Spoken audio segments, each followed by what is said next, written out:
Hi, I'm Liz. And I'm Rob. And we're from Traveling Left and Right with Liz and Rob. And today we're going to be talking to you about the different ports that we went to on our Alaskan cruise. Some of the ins and outs, some of the things that we liked about it, some of the things we didn't, what we would change. We're going to go into a booking company that will save you $100. And we're going to talk about Icy Straight Point. We're going to talk about Juneau, Skagway, Tracy Arm Fjord. Ketchikan. Yeah, Tracy Arm Fjord is actually a port, but we'll explain that. Ketchikan Victoria, British Columbia, Canada. Yeah. Canada. So I hope you enjoy, and if you do, please make sure you give it a thumbs up and subscribe.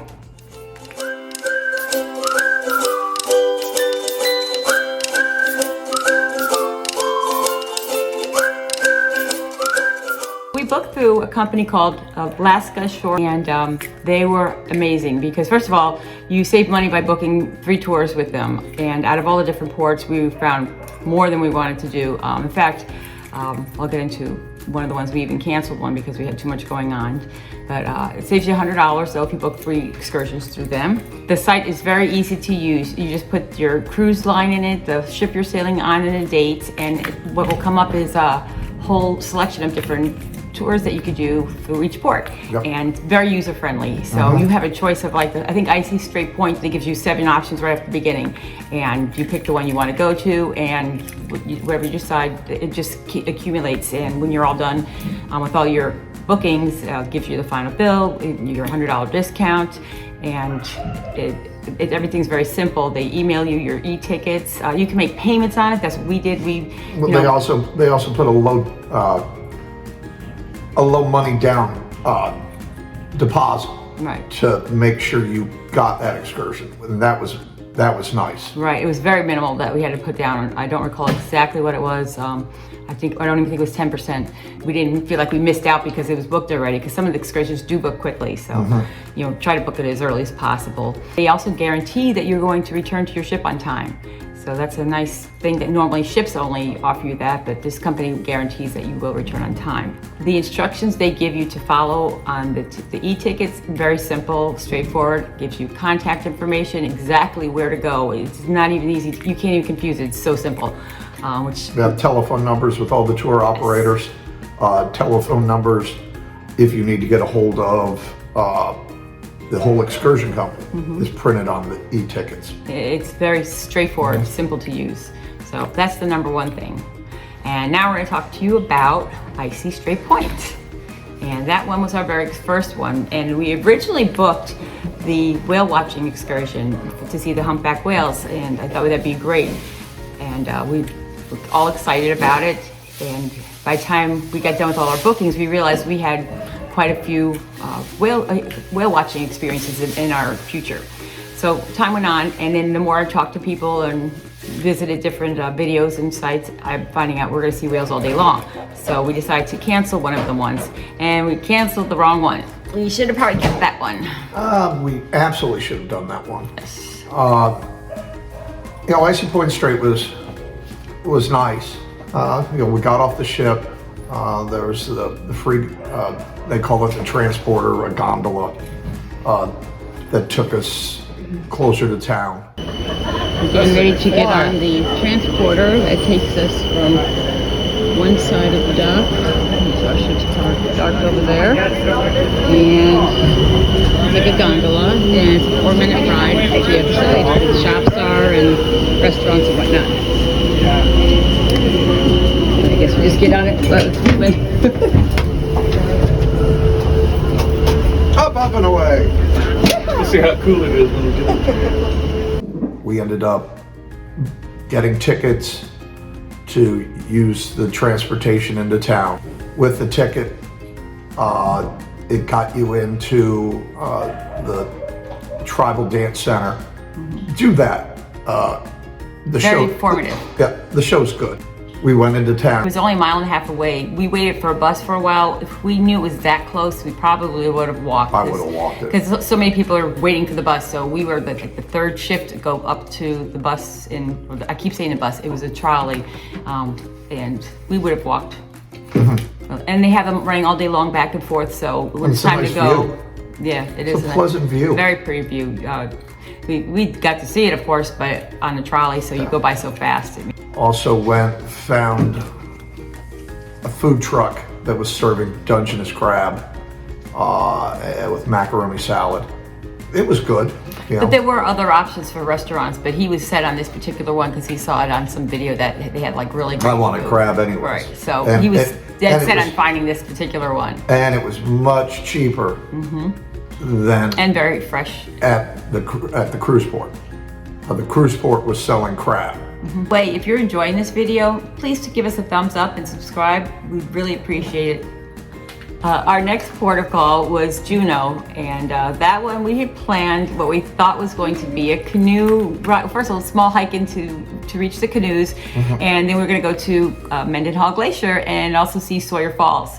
And we got there and we got all our equipment ready. They had everything all set for us to go, a backpack included, so you didn't even have to bring a backpack. Gave us a bottle of water and whatnot. So we get on the little bus to go over to the location where we were going to Mendenhall Glacier. But we get off the bus and we're ready to go start our hike into the woods.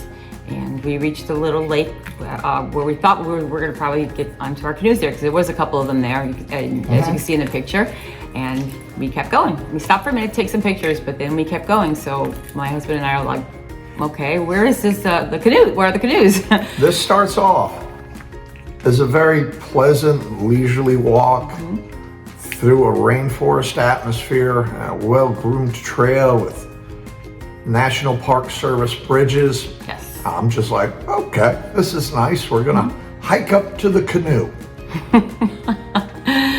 Nope. And when it got evident that we were way past this little lake and there's no glacier in sight yet, we started asking questions. Hour and 20 minutes had gone by when the first question was asked. Like, this hike's getting pretty long, so when are we getting in the canoes? The girl looks at me and goes, what canoes? That's when I knew. So we both look at each other like, uh-oh. And so we told her what we thought we were going on. She goes, oh, that's the other tour. How did you get on my list? And she couldn't figure it out. We couldn't figure it out. Hindsight, I think it was my fault because as you see later on in this video, I also booked an excursion on a kayak for whale watching, but somehow, right, on a canoe, right. So things got a little, right, another excursion with the canoes. So things got a little mixed up. So that was my fault. She handled it very well. She offered us to send somebody on a walkie-talkie to come pick us up. And at that point, we were over an hour into it. So we figured, all right, well, it can't be that bad. Let's just continue on. So yeah, we had no idea what was ahead of us. Yeah, we had no idea what was ahead of us. So we keep going and going. You can look at the misery on my face. It was an amazing tour. Talking to some of the people in our group, one couple had been training for 6 months for this particular excursion. I walk around our neighborhood. That's our exercise. That's my idea. Hiking is walking up to the HOA pool. Yeah, that's not even a quarter mile. Not ready for this. At least I had hiking shoes, so that did help out tremendously. My husband, on the other hand, not so much. Steel-toed boots. Yep. Probably 12 pounds. And they're the kinds that he has, the kinds that were halfway up his shin, so there was no flexibility there, which he really desperately needed, I believe. As you can see in the pictures here, they're I look happy. if you want to call it that. It was a challenge, to say the least. So we have a new respect for hikers at this point in hiking. I'm not a hiker. I know that. And we had amazing weather. I can't even imagine doing this hike on a lousy day. I don't know if they would have canceled it if it was so bad, but we had perfect weather. It was a little on the warmer side. So again, not hot. Being, we expect to dress in layers like everybody tells you, so we do. So it was I emptied half my backpack and left it in the woods. Yes, right where we were to lose weight out of my backpack because there was just. Once he realized that we still have quite a bit of ways to go. Yep. And we weren't even told we were going 4 miles to get there yet at this point. We just assumed, oh, it can't be that bad. We're going up some strenuous hillside. So as you can see in the pictures, it wasn't an everyday type of hike.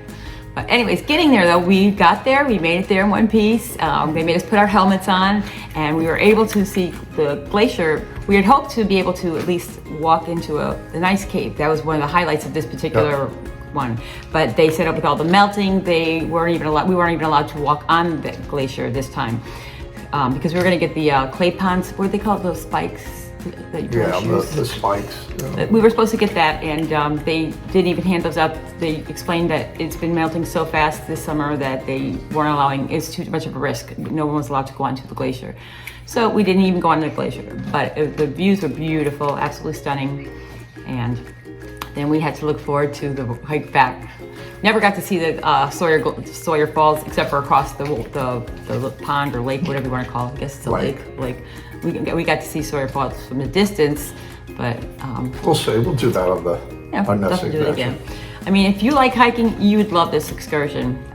It's a bit of a challenge, and we survived it. There's other things I probably would have done in Juneau instead had I known this. Do it again.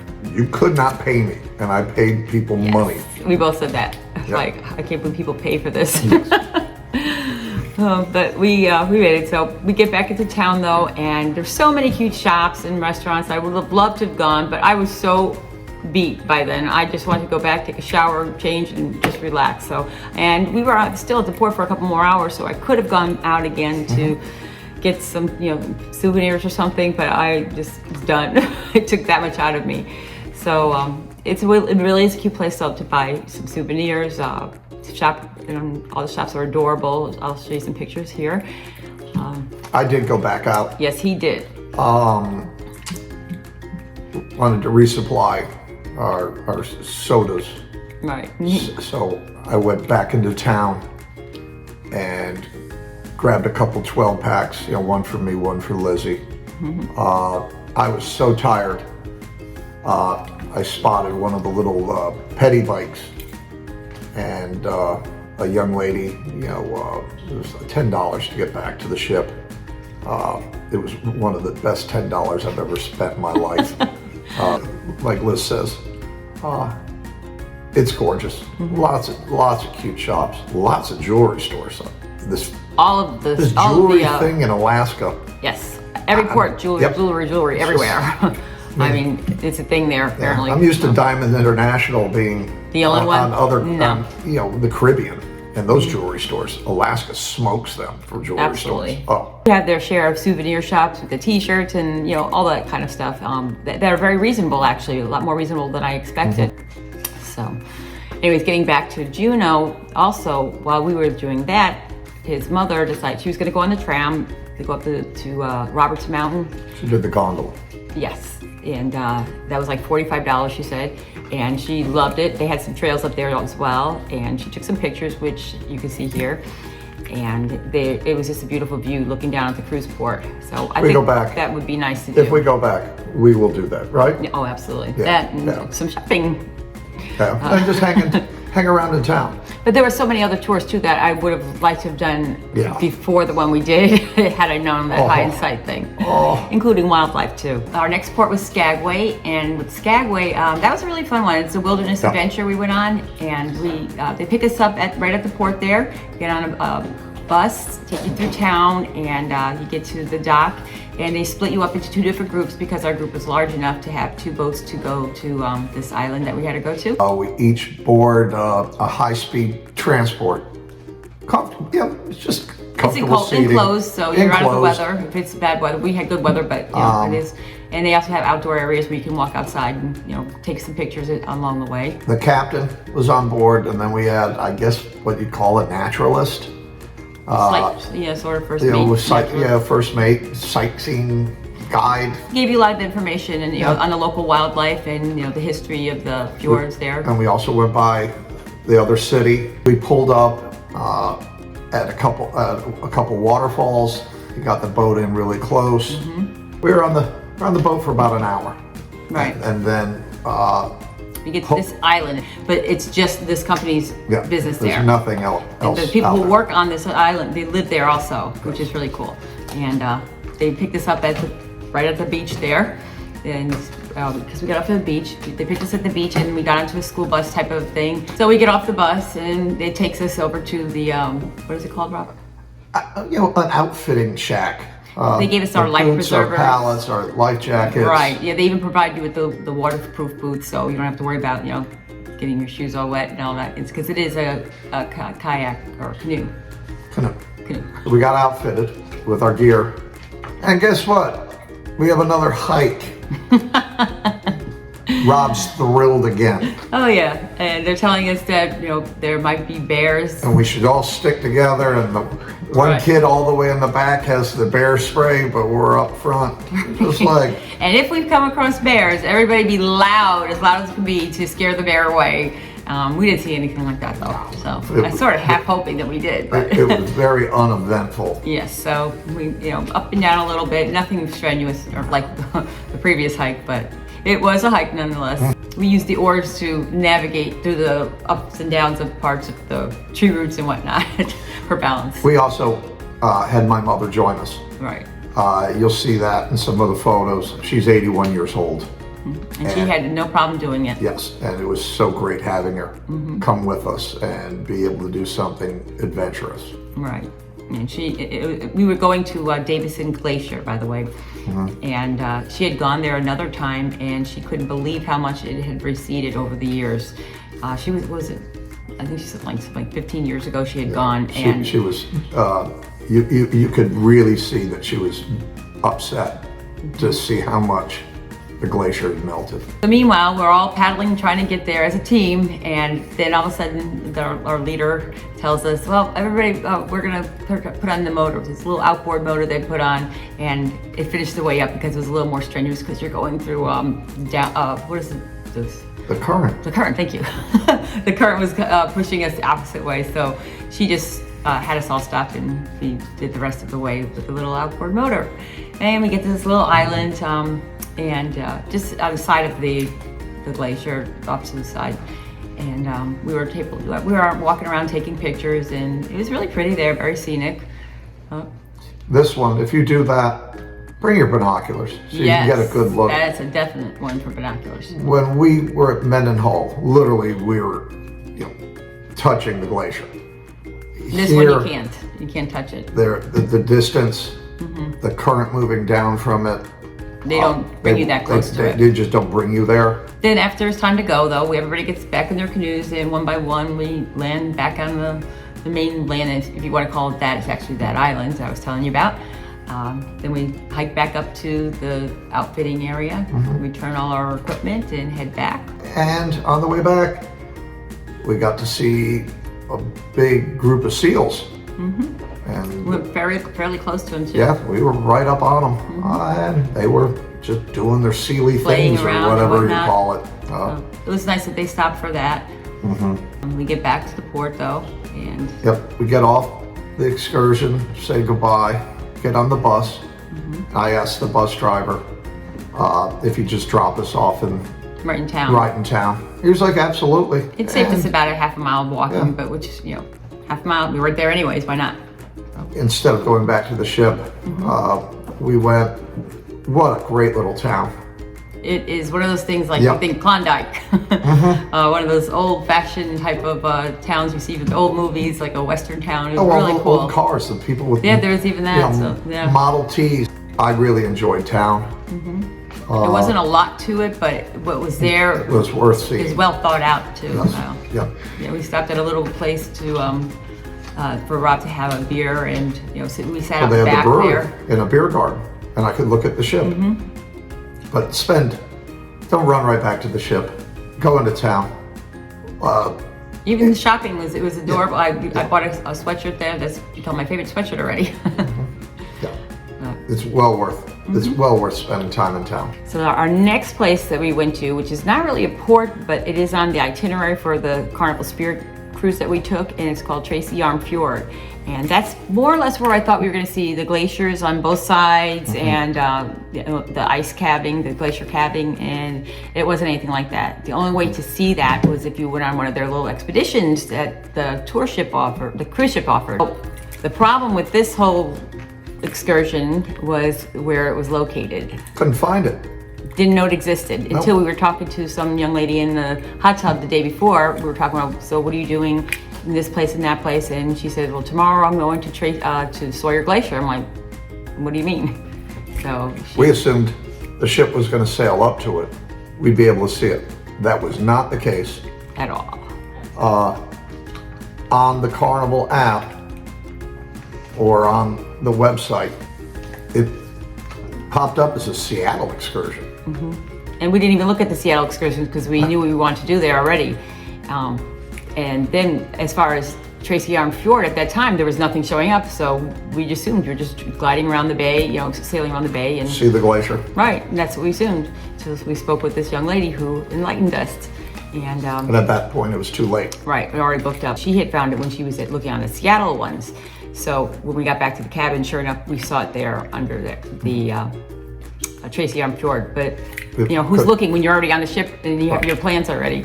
So obviously enough people did know about it though. So keep that in mind because that is one you definitely do not want to miss. They sold it out, and yes, we would have happily spent the money. Absolutely. I mean, I'll show you the video somebody shared with us, one of our fellow passengers, and she let us. It's just amazing the cabbing. We really missed out on that one. And then all the people we talked to that did the excursion, you know, were just absolutely thrilled with it. They were talking about they were making margaritas with glacier ice.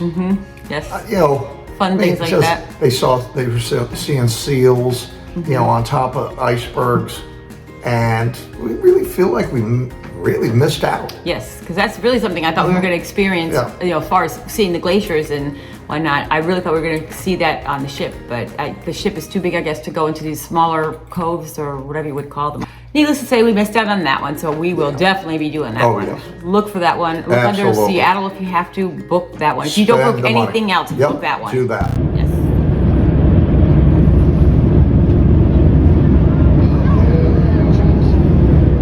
I got that one. Oh, Mike, do you have it?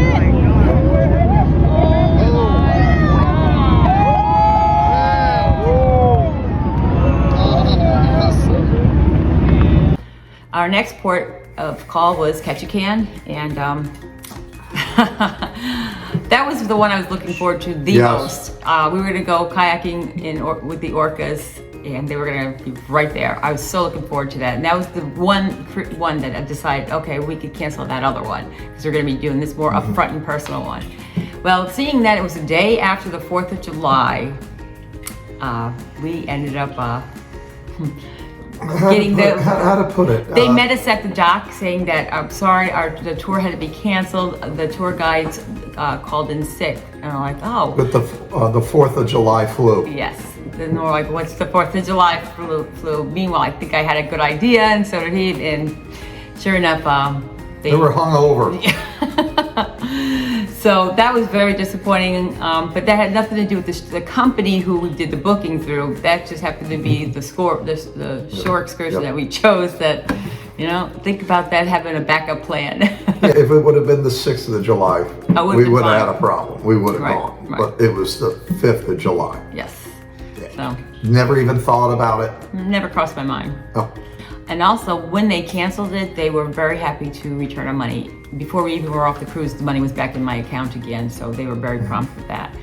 So that was one good thing. And they didn't take any money back from the discount, from the $100. We still had that discount. So it turned out to be a nice day though. Didn't have any, it was a drizzle at first, but it cleared up pretty decently. There was a lot of noise coming out of this one particular area, a lot of cheering and whatnot, and I was curious about it, so it turns out it was the Lumberjack show, and I was really interested in going, but my husband had seen them before, my mother-in-law had no interest in it, so we didn't go. So next time I'll be going to the Lumberjack show, even if it's by myself, because you literally could hear the cheering across town. I'm not kidding. It was amazing. It wasn't a big town or anything, but you could still hear it across town, people cheering. And I think it was very reasonable. I'll put down prices in the pictures below, but it's, you know, something to think about. But as far as other things, there are lots of cute shops over by the river, and you can see where their tide rises and falls over by the river there. They were catching salmon. Yeah, you'll see the pictures of the salmon. You can see them, you know, doing that down there.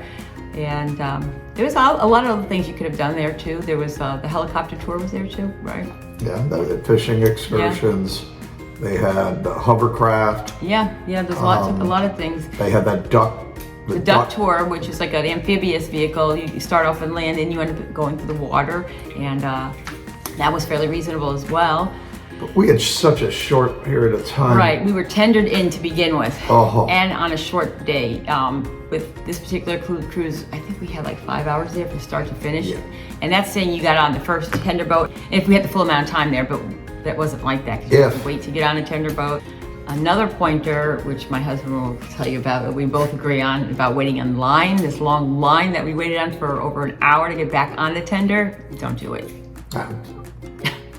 I would have. I hate to say that, but I would have just rather just sat in a bar, looking at the line, drinking beers and eating food. It's a restaurant bar, and there was a couple of them, and one of them were open to the outside, so the people were sitting outside, waving at us, our fellow passengers, and we're waving back, like, that would have been we're nice the to be in suckers. there. I should have been in with them and waited until the very last, the end of the line, and got on that, because the cruise ship wasn't going to They leave. got at least an hour extra time sitting in there and having a good time. Everybody was having a blast in there. It's like, wow, we should have done that. Yep. So live and learn, right? Hopefully you learn from that, because they're not going to leave without you. You're still on that line, and when the last ones are getting ready to go, just make sure you're on that line. At the end of the line, and you're back on the ship. They only had 2 tender boats going back and forth, so it wasn't moving that fast. So it wasn't like you're going to be like, oh, it happened so fast. It doesn't happen that fast. The next place we went to was Victoria, Canada, and it was an evening one. It was only a few hours there, so we didn't know really what to expect there, and that wasn't really going to be the highlight of our excursion. So we said, well, let's just check out the town, see what it's about. So we walk over to where they had buses loading up to go into town, because it is a little bit of a drive, I guess, to get there. And there's also other options, like there was a horse and carriage there, and there was also, what was that? The petty bikes. But my mother-in-law already knew she wanted to go to Chinatown area, because she had been there, and I guess she wanted to see it again, so we went that direction. Doing it again, I think we'd go the other way, going to the side where there's the waterfront there, because there's so much to see. The lights, it would have got dark, it was just beautiful. That's so the well Parliament building. Is that what that was? Yeah. Okay. And you'll see the pictures, but it was just incredible. Pleasant. Yes, all the restaurants were adorable, a lot of outside seating, and it's just really, really cute. There were some shops that were open up, but I guess since it was so late, there were a very limited amount of souvenir shops. We did find one, however, that had quite a line in it, and now we knew there was an exchange rate, and when I got up to the register, I had bought a sweatshirt, a baseball cap, and my husband had a shot glass, and it was going to be $53. And the gentleman said, "This is cash or credit?" And he says, if you pay by credit card, they'll exchange rate will be less. It'll cost us less. So with the line behind me, I just said, okay, that's fine, and I didn't want to start asking a bunch of questions. So when I got back to shore to find out, we were only charged $40 instead of $53. So had I paid cash, though, it would have been $53. So we saved $13 just by using my credit card. So, if you get to a situation where, you have the option, I would ask at least and say, hey, will we get the exchange rate if we use our credit card, which you should. In hindsight, I wish we would have put the carriage. Yes. $100 to $225. It just depended on which tour you were taking and how long the tour was. But that's for the whole carriage. If you have a family of 5 or 6 people, that's the best way to go. All of you in that one price. And they give you blankets. We were hearing tour guides talking to the people, giving the history, and like, wow, this would have been really cool. Yeah, it would have been nice, romantic. Yes, definitely romantic if you doing something, just the 2 of you. The 2 things, the carriage ride, and I'd also like to eat dinner down by the water. Yes, and they had some cute places to go to that if we had done it the right way, we probably would have gone there first. So I don't know, because we also wanted to do the carriage ride, so there'd be a lot to think about, and I guess weather permitting too would have something to do with it. I don't know. It's well worth getting off the ship. Yes, definitely. It's well worth going into town. Yes. Big Greyhound bus, comfortable, no problem. And they were running every 15 minutes, so on the way back, you just get on. It's a round trip type of thing that you get, and We did back and forth all night long. Yeah. So it was really nice. So. If you enjoyed the video, and please give us a thumbs up and a like And if you got most any of all, information. subscribe to Yes. us, and we'd love to hear from you. If you have any comments, suggestions, or questions, please put it in the comment box below. I'd be happy to answer them. Thank you.